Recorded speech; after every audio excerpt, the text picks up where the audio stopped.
Halo teman-teman, kembali lagi ke channel. Pada kali ini kita akan membahas mengenai analisis pengembangan produk pada pangan tradisional, yaitu jajan sabun. Seperti apa? Check this out.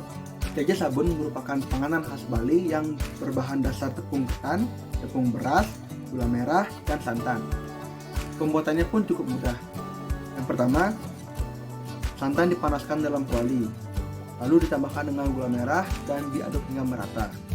Selanjutnya, ditambahkan campuran antara tepung beras, tepung ketan, dan air ke dalam kuali, lalu diaduk lagi hingga mengental. Setelah itu, adonan dicetak pada daun pisang tipis dan dikeringkan di bawah sinar matahari.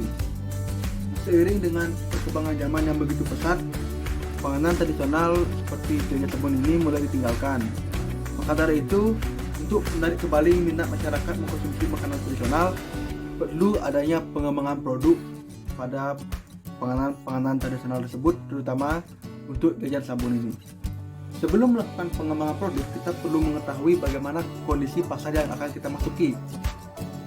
Untuk mengetahui kondisi pasar tersebut, kita dapat melakukan pendekatan dengan metode SCP, yaitu Structure, Conduct, dan Performance. Adapun pendekatannya sebagai berikut. Yang pertama adalah structure.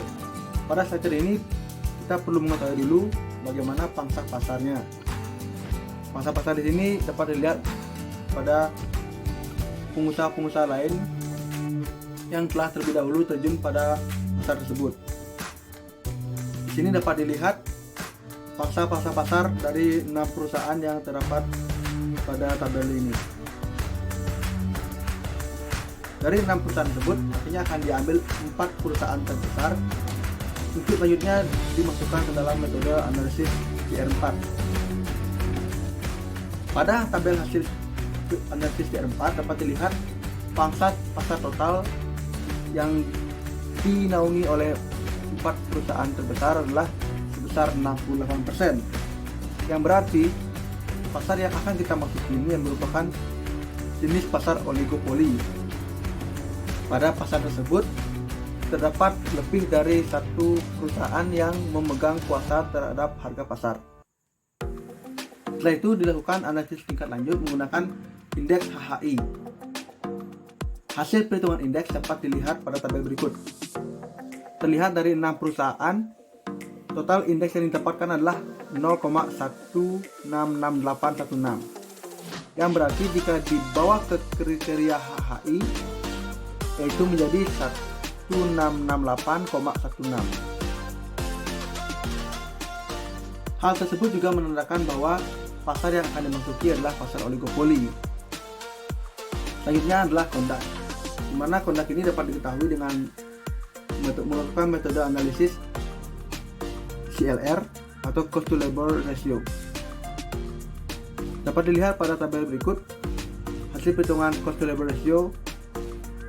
Totalnya adalah 31,48833. Hal tersebut menandakan bahwa sebagian besar perusahaan yang di pasar yang kita masuki ini merupakan perusahaan yang padat karya dengan efisiensi rendah dan modalnya sedikit. Lanjut, lakukan analisis performance pada 6 perusahaan tadi. Sini kita menggunakan metode price cost margin yang hasilnya dapat dilihat pada tabel.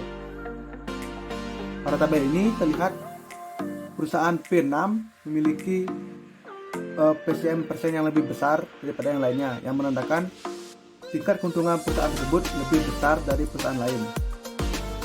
Setelah tadi dilakukan analisis kondisi pasar, selanjutnya akan dilakukan analisis produk dengan menggunakan metode pendekatan STP, yaitu segmenting, targeting, dan positioning. Yang pertama adalah segmenting. Segmentasi di sini dapat dilakukan dengan 4 segmentasi, yaitu geografis, demografis, psikologis, dan perilaku. Dari segi geografis, tidak terdapat kriteria khusus mengenai konsumen produk jajan sabun.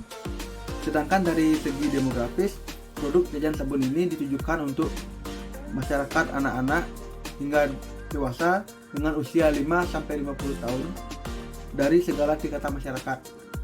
Hal tersebut karena jajan sabun ini merupakan salah satu makanan yang bersifat manis, sehingga pada rentan usia tersebut masih dapat ditolerir.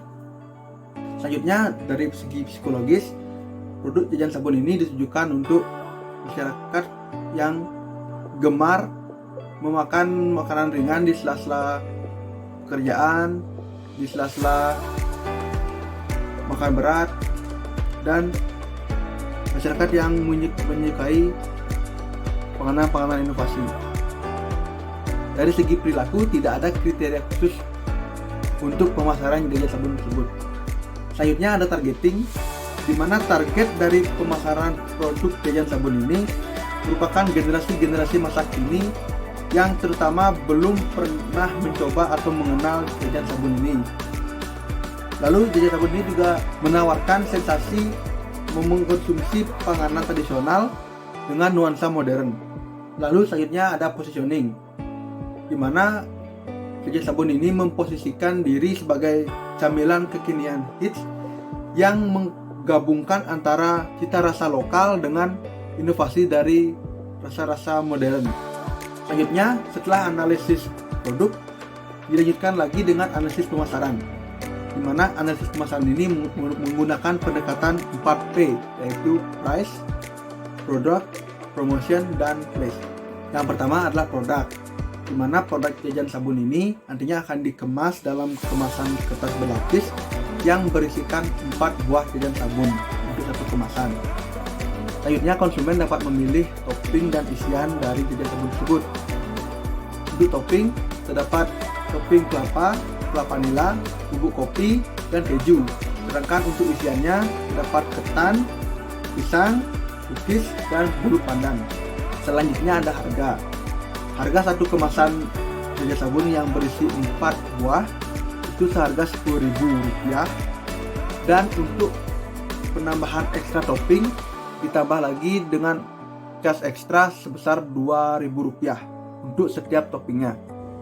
Lalu ada tempat, di mana jajan sabun ini akan membuka gerai-gerai di tempat-tempat keramaian seperti mall, pasar malam, dan di dekat sekolah atau instansi pendidikan lainnya.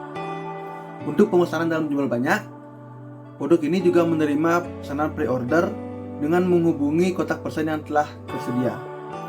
Selanjutnya ada promosi, di mana untuk mempromosikan produk ini dilakukan melalui media sosial dan menghadiri acara-acara atau event-event khusus untuk lebih memperkenalkan produk pada masyarakat.